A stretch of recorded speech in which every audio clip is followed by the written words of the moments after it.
বাংলাদেশের ইতিহাসে প্রথম নারী প্রধানমন্ত্রী খালেদা জিয়া মারা গেছেন। ৮০ বছর বয়সে ঢাকার একটি হাসপাতালে তিনি মারা যান।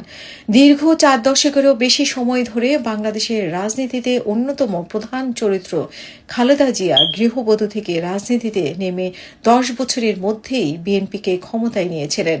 খালেদা জিয়ার নেতৃত্বে বিএনপি প্রথম মেয়াদে সরকার গঠনের সময় দেশে আবারও সংসদীয় সরকার ব্যবস্থা চালু হয়েছে।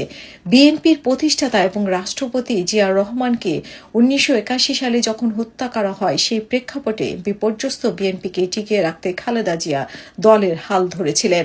বিশ্লেষকরা বলছেন যে ক্ষমতার বলয়ের ভিতর থেকে তৈরি হওয়া বিএনপিকে রাজনৈতিকভাবে এগিয়ে নিয়েছিলেন খালেদা জিয়া। তবে তার নেতৃত্বাধীন বিএনপির সাথে জামাতে ইসলাম সহ ধর্মভিত্তিক বিভিন্ন দলের ঘনিষ্ঠ সম্পর্ক সহ বিভিন্ন বিষয় নিয়ে সমালোচনাও ছিল।